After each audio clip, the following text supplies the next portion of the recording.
More than a century has passed, and even now, inside the Titanic, there remains the idea of a place where time seems to have stopped on the very night of the sinking.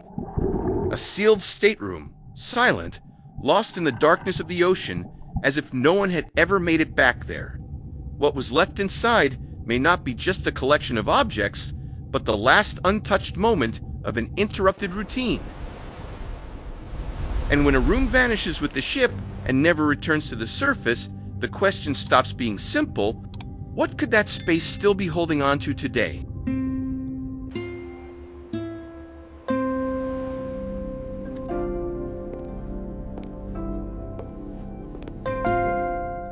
Before the tragedy fully took hold, Titanic still breathed normalcy. The corridors were lit, the services were running, and passengers still moved about as if they were aboard the safest ship in the Atlantic. That sense of stability is essential to understanding the power of this story. Nothing seemed to point to such a brutal ending in so little time, and that is exactly what makes the stateroom hit so hard.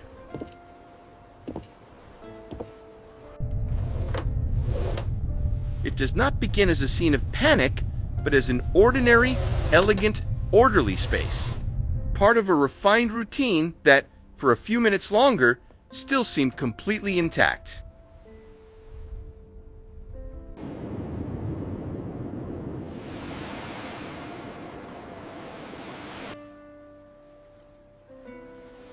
What happened that night was not a clear head-on collision, the kind that throws everyone into shock in the same instant. It was more deceptive than that. A long scrape along the side, much of it below the waterline, enough to open the hull in multiple places without instantly turning the decks into a visible spectacle of collapse.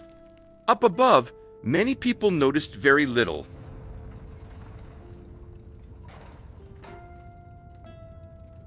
Some felt a vibration, others barely felt anything at all. And that detail changes everything. While the real damage was already unfolding, the ship still projected a false calm. The disaster had begun, but it had not yet been understood.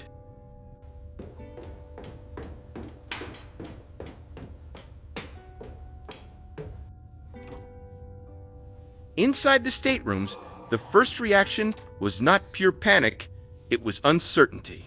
Some people opened the door just to look down the hallway. Some grabbed a coat without any rush, as if they were dealing with a temporary interruption. Others looked around and assumed they would be back in a few minutes. Have you ever noticed how the most serious danger sometimes arrives without making a scene? That is exactly what happened there.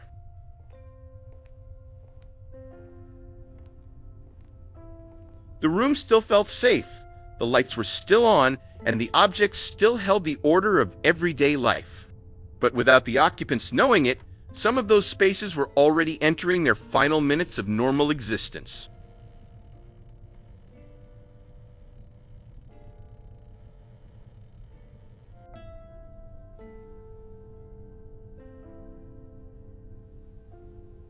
Now the story narrows to one precise point: the stateroom, not as an isolated fantasy, but as a real space within the logic of the ship, with location, function, furnishings, and clear signs of human use.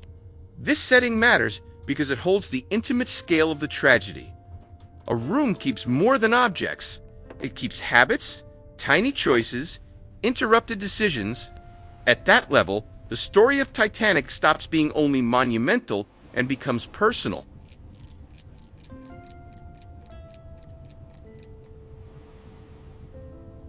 When we look at this stateroom, we are not just seeing period decor, we are looking at a space where someone lived, moved, rested, and perhaps stepped out believing they would return.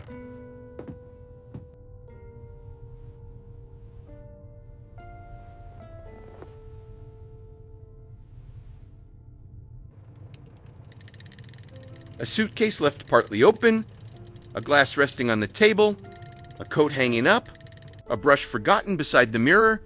It may seem small, right? But in the context of Titanic, those details carry real weight. They show that for many people, leaving did not begin as a desperate escape. In many cases, it began as a quick, almost routine preparation, like someone heading upstairs, waiting for instructions, and planning to come back down later.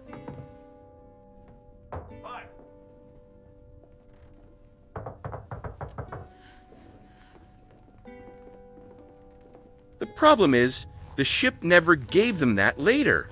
And it was in that gap between apparent calm and real danger that the stateroom changed forever. What had been routine became a trace. What had been temporary became abandonment.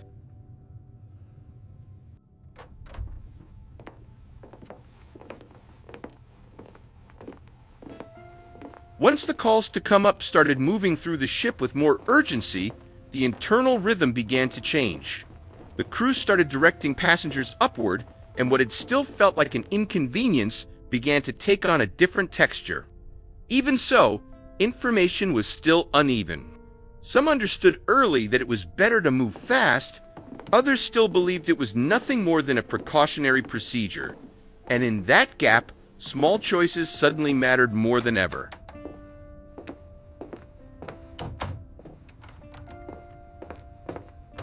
Take something or leave it. Go back or keep moving. Wait or obey. The stateroom becomes the silent stage for those decisions. It starts being left behind not because it was forgotten, but because people trusted in a return that would never happen.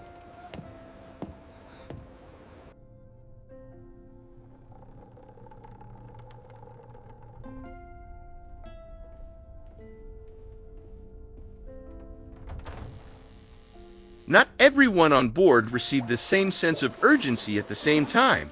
That point is crucial. Titanic did not enter psychological collapse all at once. The emergency was felt in layers. While some were already heading upward under pressure, others were still trying to make sense of scattered orders, signals, and disconnected rumors. That is where the cruelty of the night lives. The tragedy did not present itself clearly to everyone. It demanded decisions before revealing the full picture, and when that happens, a mistake does not look like a mistake in the moment it is made. Some rooms were closed behind people with the calmness of those who still believed they would be back.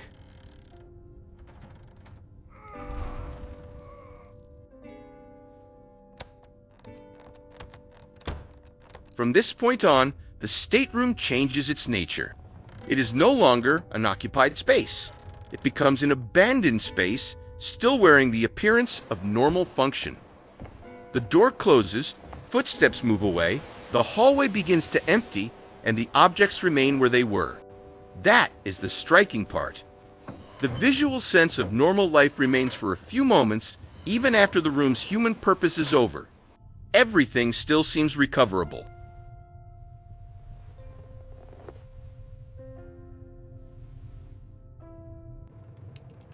The lights, the furniture, the small belongings, the order of the room, and yet it is not.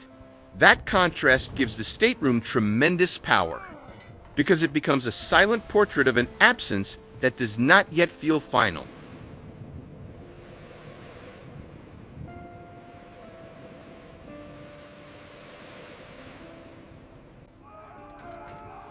Outside, Titanic still holds its grandeur. The four funnels, the rows of lights, the enormous length of the hull in the middle of the Atlantic. Visually, it still seems bigger than the disaster itself. And that outside breath of space matters because it shows how the catastrophe did not immediately reveal itself on the surface of the image. The ship still looked too powerful to fail. Maybe that is why so many people believed there was still time. Time to wait, time to watch, time to decide calmly, and in some cases, even time to imagine going back to the stateroom. But Titanic's appearance no longer matched what was happening inside her.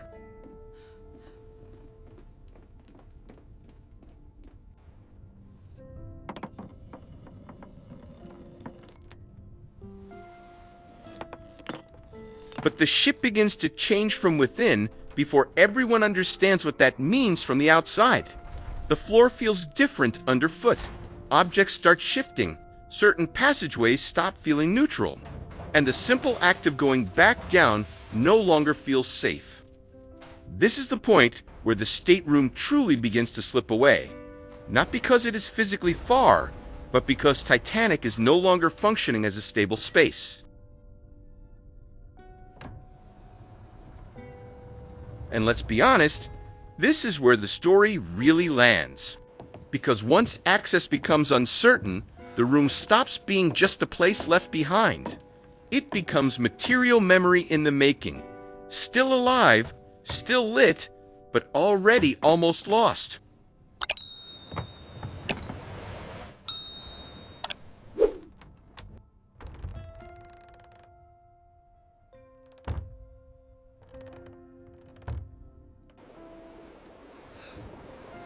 From here on out, going back no longer depends on willingness alone. It depends on access, and access begins to disappear inside the ship itself. Hallways that are still lit begin working against anyone trying to head back down because Titanic no longer responds the way she did before. What seemed close suddenly feels far away without moving an inch. That detail carries enormous weight because the stateroom is not lost through distance.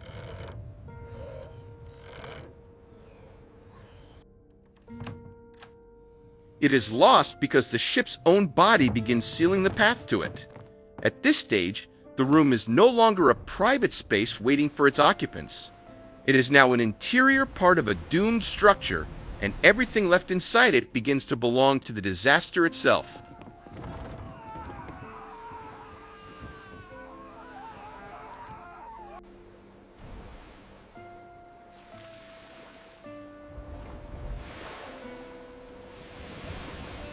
Up on deck, the emergency is now out in the open.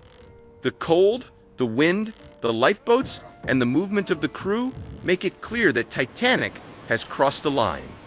But inside the stateroom, the image is still one of a life-interrupted, not visible chaos. That is what sends a chill down your spine. While the upper part of the ship struggles with the urgency of the present, the room falls into a brutal pause.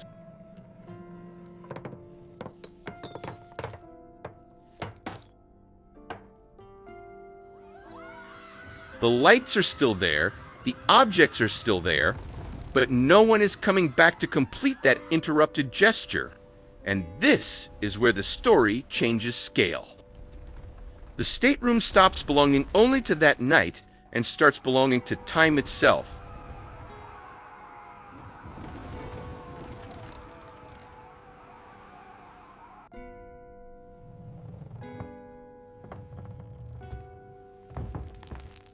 There comes a moment when Titanic stops looking recoverable, even to those still trying to believe. The bow gives way first, the strain on the structure grows, and the ship enters a phase where every second weighs more than the one before it. The stateroom goes through that with no human eyes left to witness it. The room does not know it is becoming ruined, but the ship's structure does.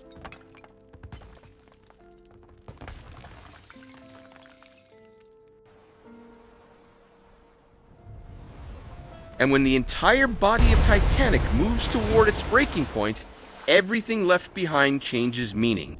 It is no longer forgotten luggage or an abandoned room. It becomes frozen matter from a story being torn away from the world above the surface.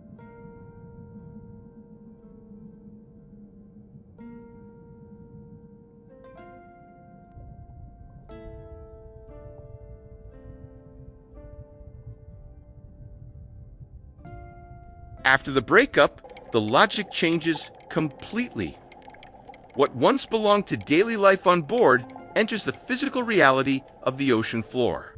The stateroom goes down with the ship, passes through black water, and reaches a place where there is no sunrise, no casual visitor, and no possible return. It almost sounds surreal to think about.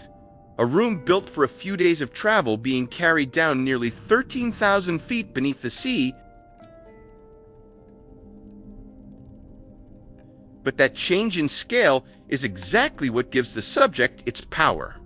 The stateroom does not simply disappear from human sight, it is transported whole into a world without human presence, where history stops being lived and starts being preserved by absence.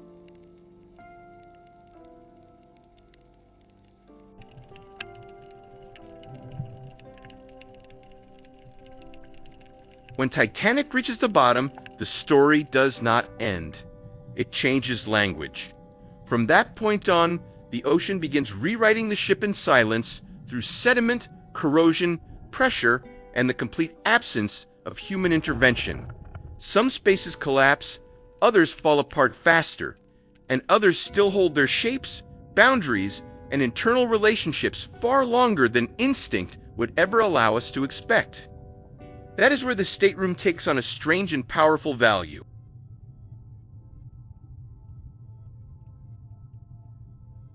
It can be destroyed and preserved at the same time. And that contradiction is everything, because ruin does not necessarily erase spatial memory. Sometimes it holds on just enough to keep the question alive for generations.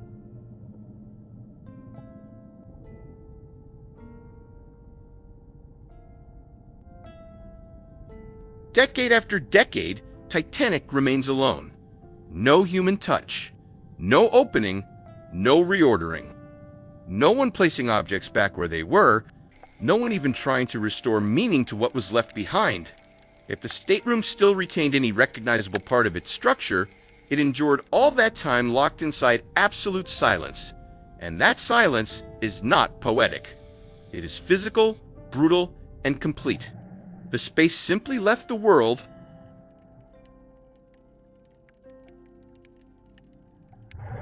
It no longer takes part in routine, living memory, or use. It exists only as inaccessible ruin in the darkness of the ocean. And maybe that is what makes it so unsettling. It was not carefully closed. It was surrendered to time without goodbye.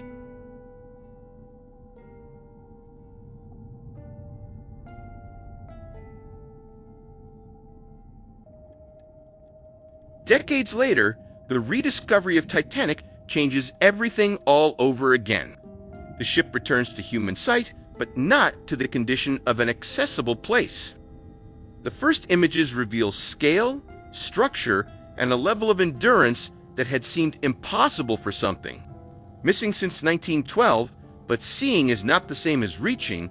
That is the central point. The discovery reignites the mystery because it proves Titanic is still there, while also showing that many areas remain subject to severe physical limits. And as the camera begins to move along the hull and through the interiors it can reach, the idea of the stateroom stops sounding like a loose legend. It begins to take shape as a real historical possibility.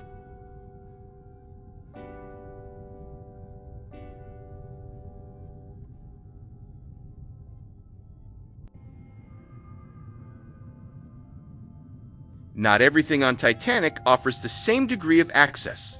There are open, collapsed, broken, visible areas where cameras can read volumes, passageways, and structures with some clarity. But there are also parts that remain sealed, compressed, unstable, or simply too dangerous for any safe entry. That contrast matters a great deal because it separates what has already been visually explored from what still exists in that in-between space. Partly visible, yet practically unreachable. It is in that gap that the stateroom grows stronger as a subject, not because it has been fully revealed, but because it remains trapped right on the edge between what can be illuminated and what still resists us.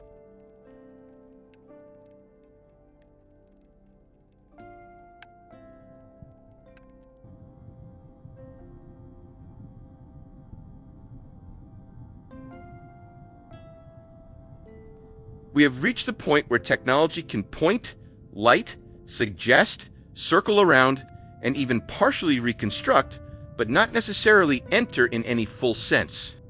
That is precisely why the stateroom remains so powerful. It exists as a possible space, as a historical volume, as a zone of silence inside a ship studied for decades. And even so, it remains beyond complete reach.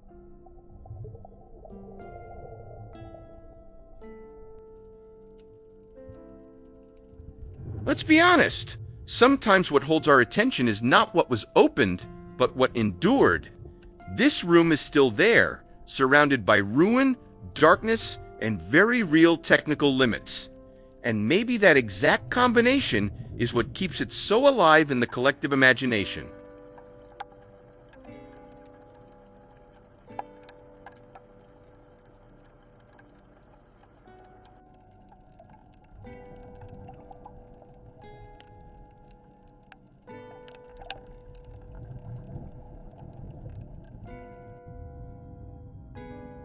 When a space sinks without ever being reoccupied, it stops being just a ruin and begins functioning like a capsule warped by the ocean. Not everything survives, of course, but boundaries, volumes, relationships between objects, and small traces of continuity can last longer than common sense would ever lead us to believe. This is where the stateroom gains real weight.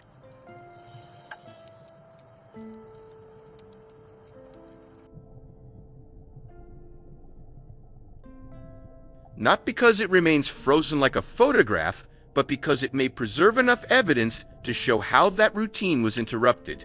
And that is incredibly powerful. An ordinary room, meant for temporary rest, can become one of the most intimate records of the entire tragedy, precisely because no one ever returned to put it back in order.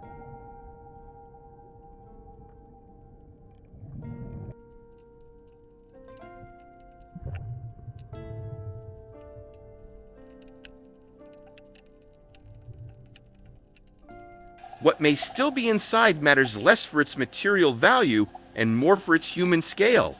A shoe, a brush, a watch, a small bottle, part of a suitcase. Everyday objects, almost invisible under any other circumstances. But inside Titanic, those items changed completely in meaning. They stop being things and become evidence of presence. Evidence of an abrupt pause. Evidence of a decision interrupted halfway through.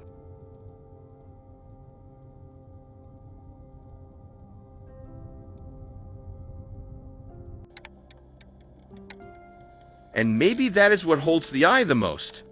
Not the greatness of the ship, but the fact that everything always comes back to the human story. In the end, even a colossal tragedy is measured through the smallest details.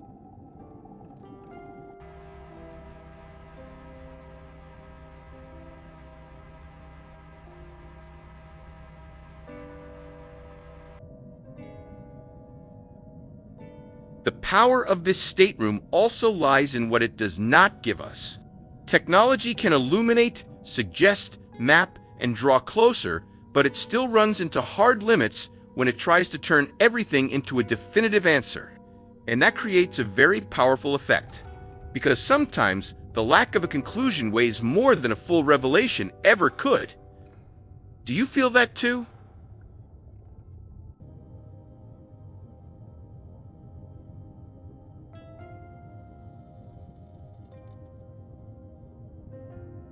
We look at the door, the threshold, the possibility of the space, and realize the mystery is not born from exaggeration.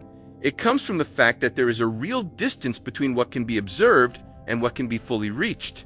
And that distance is still there.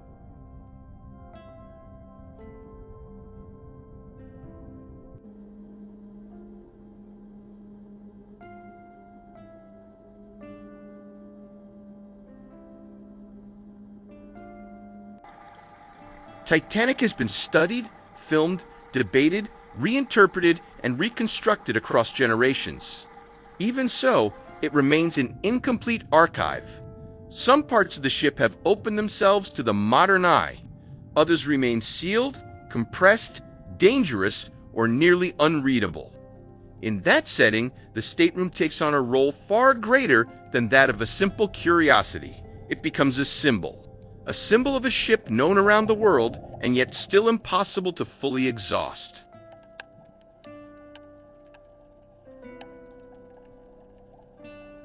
And that carries real force, because it shows that the fame of a tragedy does not erase its internal silence. If anything, it only makes what is still missing stand out even more.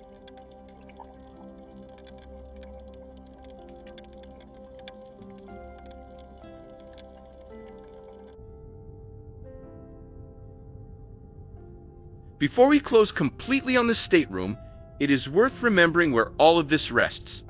Titanic does not lie in a museum, in a controlled environment, or in a simple ruin anyone can walk through. She lies at the bottom of the Atlantic, subject to distance, pressure, and a kind of darkness that grants nothing to anyone. That wider breadth matters because it restores the scale of the story. The stateroom is powerful, yes, but only because it remains trapped inside a structure that is enormous, solitary, and brutally difficult to fully access. The mystery of the room does not exist in isolation. It depends on the ship around it, the ocean surrounding it, and the silence that keeps everything beyond our reach. This video was a historical reconstruction created with AI, based on period records, and made for educational and narrative purposes.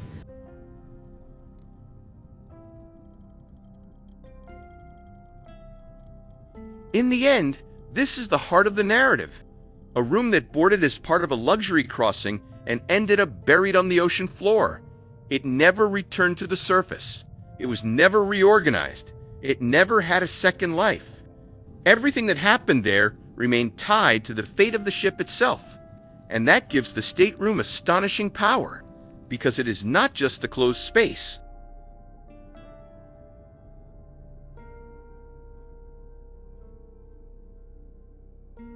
It is a piece of ordinary life torn away and cast into a world with no return. Titanic sank as a whole, but some of its smaller spaces keep sinking inside our minds precisely because they were never given back to the world of the living.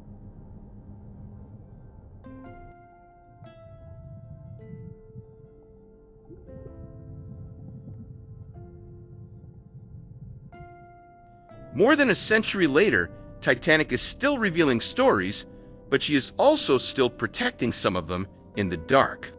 The sealed stateroom is one of those stories. Not because we know everything about it, but because we know enough to understand the weight of what was left suspended there. A door? A room? Ordinary objects? A night that never properly ended? Maybe some answers still exist inside that space.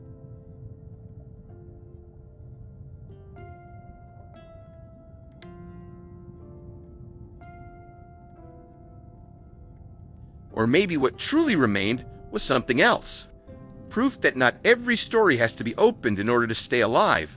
Some survive precisely because they remain sealed, untouched, and far too silent to ever fit neatly inside a complete explanation.